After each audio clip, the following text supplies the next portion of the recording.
चलिए।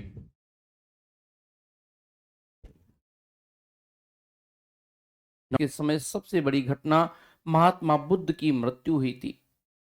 अजात शत्रु के काल में ही सतपड़ी गुफा में राजगीर से पहली बौद्ध संगीति हुई और इसने अपने सहयोगी वर्षकार के सहयोग से वैशाली पर आक्रमण किया और उसे जीत लिया। आपको बता दूं, इस युद्ध में उसने दो नए हथियार रथ मूसल और महाशिला कंटक का प्रयोग किया। ये जैन धर्म के पहले उपांग में महावीर और अजात शत्रु के रिश्ते के बारे में बताया गया है। ये प्रारंभ में जैन तथा बाद में बौद्ध धर्म को अपना लिया। इसने 16 वर्ष तक मगध पर शासन किया और इसके दो पुत्र हुए। एक का नाम था उदयभद्र और दूसरा था उदयन। इसके पुत्र उदयन ने इसकी हत्या कर दी। तो इस प्रकार दोनों ने, एक ने अपने पिता की हत्या की और उसने फिर इसने अपने पिता की हत्या कर दी। अब बात करेंगे हम लोग उदयन के बारे में। उदयन 460 से 444 ईसा पूर्व तक था।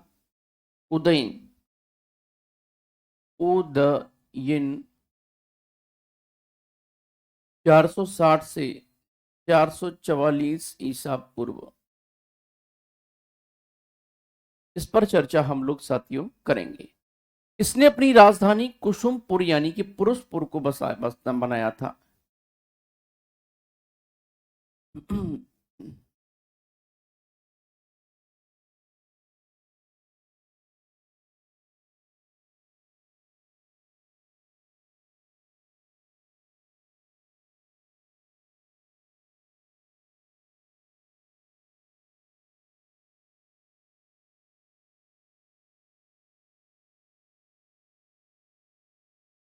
बसाया था। क्लियर है? बनाया था या बसाया था।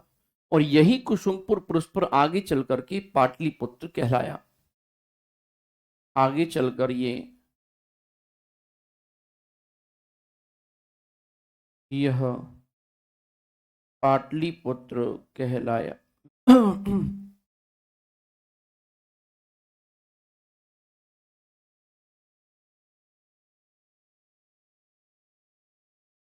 क्लियर है? पाटलिपुत्र कहलाया। इसकी माता का नाम था पद्मावती। माता का नाम पद्मावती।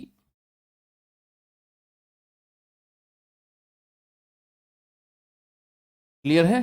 पद्मावती। पद्मावती इसकी माता का नाम था और इसके पिता की हत्या, इसने अपने पिता की हत्या की थी। इसीलिए बौद्ध धर्म में इसे पितृहंता कहते हैं। बौद्ध धर्म में इसे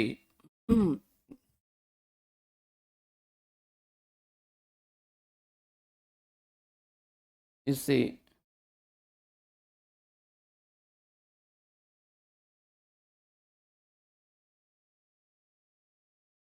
पितृहंता कहते हैं।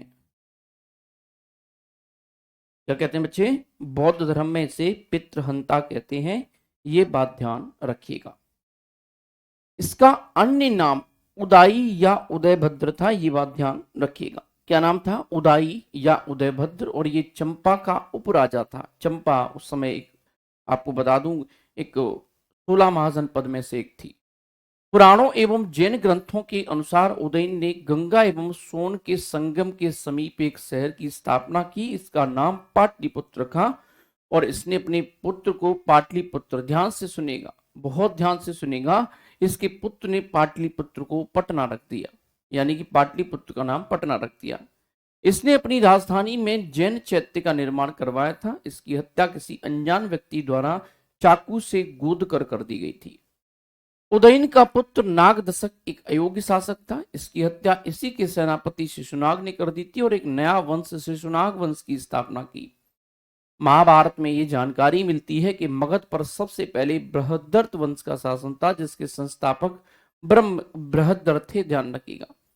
इस वंश का सबसे प्रतापी शासक जरासंध था। इसकी राजधानी गृहव्रज थी। जरासंध ने अपनी साम्राज्य विस्तार का पूरे उत्तर भारत में करना चाहता था, परंतु पांडवों और कृष्ण के विरोध में उसने अपने देश में सफल नहीं हो सका। भीम के हाथों मल्ल युद्ध में जरासंध मारा गया और जरासंध का पुत्र उसके बाद मगध का शासक बना। रिपुंजय बृहदत्त वंश का अंतिम शासक था और उसकी हत्या उसके मंत्री पुलीक ने करके अपने पुत्र को शासक बनाया। घाटिया नामक सामंत ने कुलीक के पुत्र की हत्या करके अपने पुत्र बिंबिसार को मगध की गद्दी पर बैठने के लिए आमंत्रित किया और वो बैठ गया। लेकिन इस वंश के बारे में ऐतिहासिक साक्ष्य बहुत कम मिले हैं, अतः हर्यक वंश को भी पहला ऐतिहासिक वंश माना जाता है। ध्यान से सुनेगा। फिर उसके बाद आएगा शिशुनाग वंश। ध्यान रखिएगा, इस वंश के संस्थापक शिशुनाग थे। शिशुनाग वंश।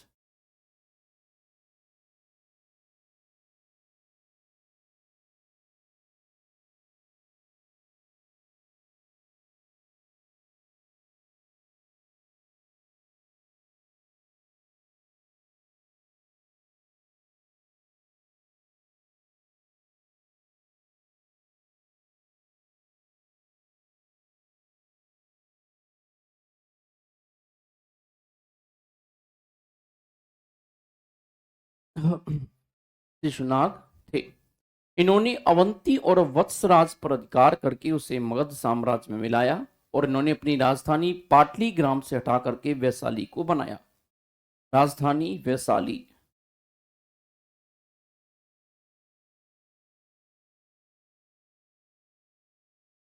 वैशाली क्लियर है। राजधानी कौन सी थी? वैशाली। इसके शासन के समय मगध राजवंश साम्राज्य के अंतर्गत बंगाल से लेकर मालवा तक क्षेत्र था। इस वंश का अगला शासक कालाशोक था। कौन था बच्चे? कालाशोक। ध्यान से सुनिएगा, इस वंश का अगला शासक था कालाशोक।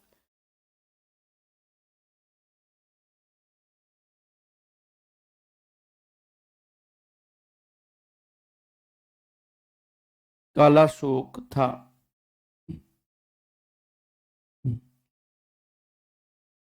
क्लियर है। अब ये कालाशोक की ओर आगे बढ़ते हैं हम लोग। कालाशोक, शिशुनाग की मृत्यु के बाद कालाशोक मगध की गद्दी पर बैठा और इसका नाम पुराण तथा दिव्यादान में काकवड़ मिलता है। पुराणों में इसका नाम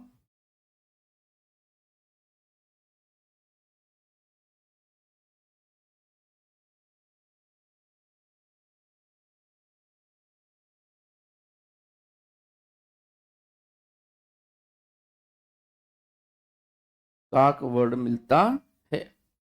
क्लियर है। इसने वैशाली के स्थान पर पाटलिपुत्र को पुनः अपनी राजधानी बनाया। इस समय द्वितीय बौद्ध संगीति वैशाली में हुई, ये बात ध्यान रखिएगा। और ये ब्राह्मण वंश का प्रथम संस्थापक माना जाता था। यह ब्राह्मण वंश का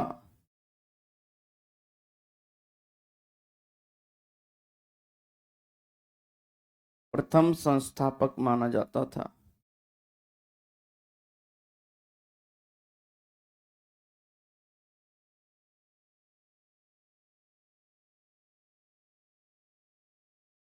माना जाता था। क्लियर है। पुराण के अनुसार विक्षत्री था और इस वंश का अंतिम शासक नंदी वर्मन था, जिसकी हत्या महापद्मनंद ने कर दी थी और शिशुनाग के स्थान पर नंद वंश की स्थापना की। इसके बाद आएगा साथियों नंद वंश। ध्यान से सुनिएगा, बहुत ज्यादा हम लोगों को बहुत ज्यादा डिटेल में जा रहे हैं, तब ये सारी कहानियां मैं बता पा रहा हूं। मैंने क्या कहा? तो इस वंश का अंतिम शासक कौन था? नंदिवर्धन वर्मन। ध्यान रखिएगा, इस वंश का अंतिम शासक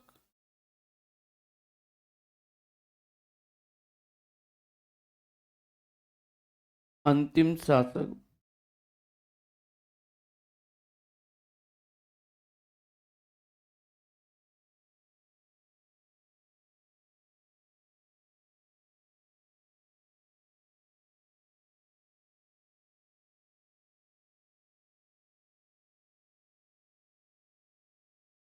नंदी वर्मन था।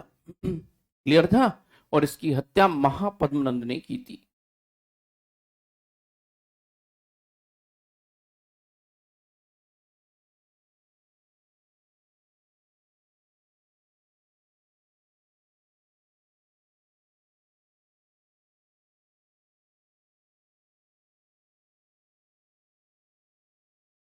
की थी। क्लियर है, महापद्मनंद ने की थी। इसके बाद आएगा नंदवंश 344 से 323। नंदवंश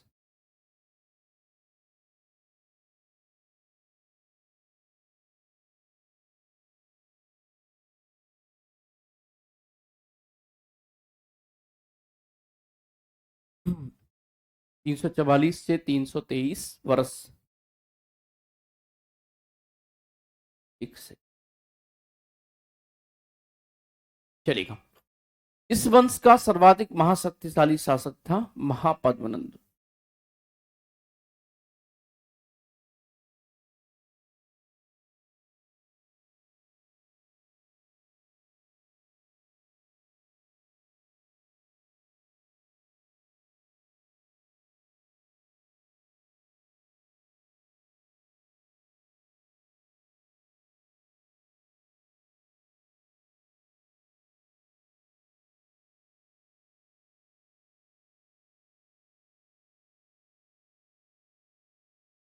शासक था महापद्मनंद, जो जाति के शूद्र थे। इन्होंने राजपूतों का विनाश करके सर्व छत्रांतक की उपाधि धारण की थी। इसने राजपूतों का विनाश करके राजपूतों का विनाश करके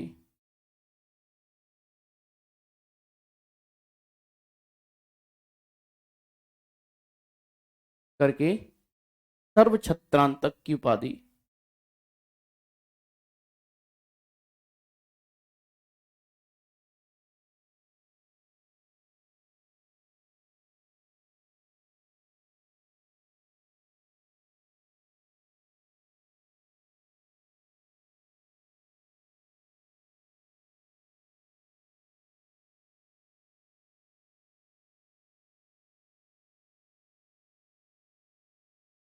धारण की। क्लियर है? कौन सी? सर्व छत्रांतक की उपाधि धारण की है, ये बात ध्यान रखिएगा। इस वंश की जो जाति थी वो नाई थी, ये नाई समुदाय था। और राजनंद के प्रधानमंत्री का नाम राक्षस था। राक्षस का असली नाम विष्णुगुप्त था, ध्यान रखिएगा। तो इस वंश का प्रथम शासक महापद्मनंद था। केंद्रीय शासन पद्धति का जनक या पिता महापद्मनंद को माना जाता है। केंद्रीय शासन पद्धति का जनक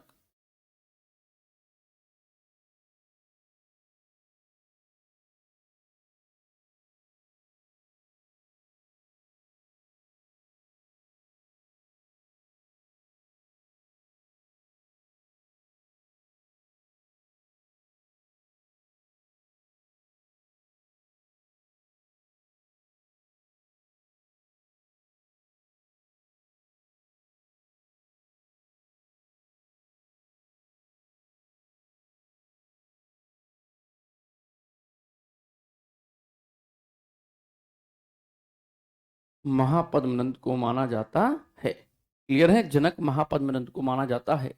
इस वंश के धन दौलत के बारे में वर्णन चीनी यात्री हिंसांग द्वारा की गई है। और आपको बता दूं, ये फायांस से संबंधित कल एक प्रश्न तो आया भी है, ठीक है, यूपीएससी की परीक्षा में। व्याकरण के आचार्य पाणिनि महापद्मनंद के परम मित्र थे। इस वंश के शासनकाल में उपवर्ष, वर्ष, रुचि, वर, कात्यायन जैसे विद्वान जन्म लिए थे। और इसी वंश के शासक ने एक राष्ट्र की विचारधारा को दिया था। इस वंश की राजधानी पाटलिपुत्र थी, ये बात ध्यान रखिएगा। इस वंश की राजधानी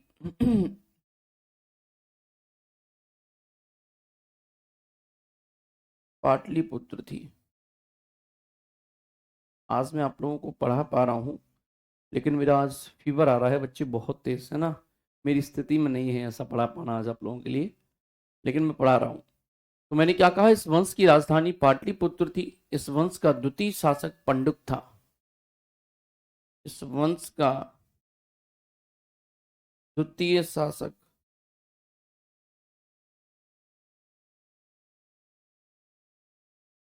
पंडुक था। पंडुक था। क्लियर है? महापद्मनंद को भार्गव यानी कि दूसरा परशुराम का अवतार भी कहा जाता है।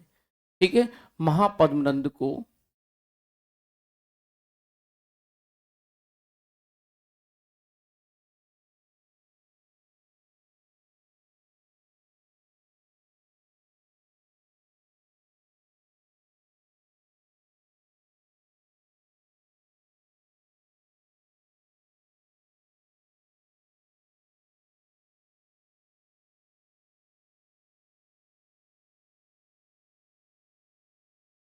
परशुराम का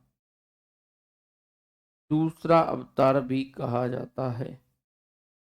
दूसरा अवतार भी कहा जाता है। जाता है। क्लियर है, दूसरा अवतार भी कहा जाता है। इस वंश के समय मगध राजनीतिक दृष्टि से अत्यंत शक्तिशाली साम्राज्य बन गया और सम्राट महापद्मनंद पहले शासक थे जिन्होंने गंगा घाटी की सीमाओं का अतिक्रमण करके विंध्य पर्वत के दक्षिण तक विजय पताका लहराई। इसने कलिंग जीत करके एक राट तथा एक छत्र की उपाधि धारण हासिल की। ये कलिंग जीतकर पूरी तरह से मगध में नहीं मिला पाया। इस वंश का अगला शासक घनानंद था जो बहुत ही क्रूर शासक था। इस वंश का अंतिम शासक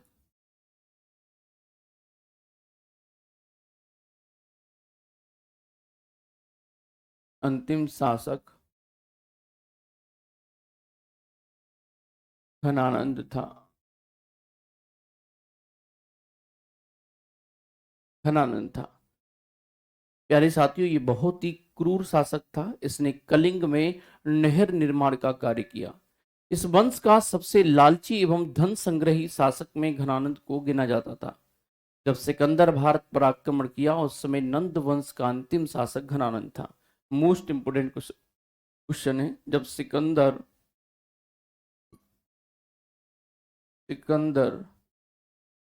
भारत पर आक्रमण किया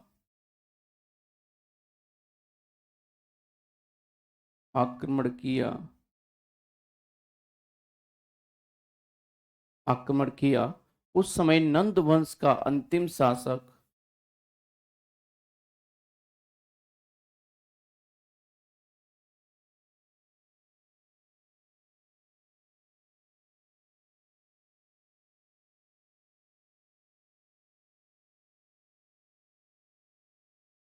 शासक घनानंद था।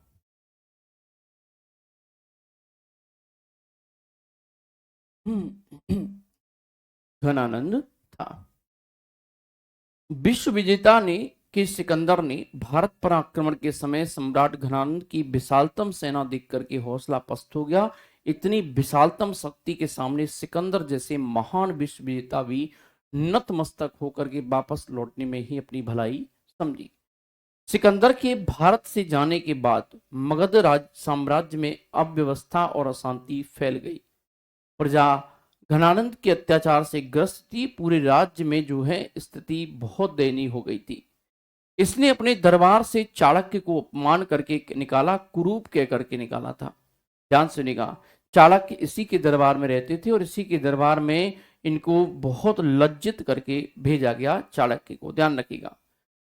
इस कारण चाणक्य अपने प्रिय शिष्य चंद्रगुप्त मौर्य के सहयोग से मगध में फैली अराजकता और को विस्फोटक स्थिति का लाभ उठाकर घनानंद की हत्या कर देगा और मौर्य वंश की स्थापना करेगा। क्लियर है मैंने क्या कहा? मेरे प्यारे साथियों, इस बात को ध्यान रखिएगा। घनानंद की हत्या कर देगा और मौर्य वंश की स्थापना कर देगा।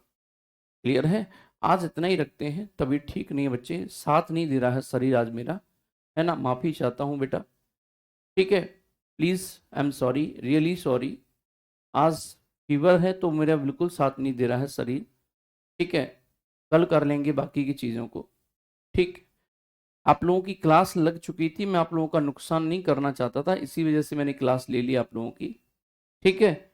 माफ़ी चाहता हूँ मेरे बच्चे, I am sorry, really sorry, ठीक है। तो बाकी का हम लोग करेंगे। टैबलेट्स नहीं खाई अभी मैंने, थोड़ा सा टैबलेट वगैरह खा लूँगा तो हो सकता है रिलीफ मिल जाए।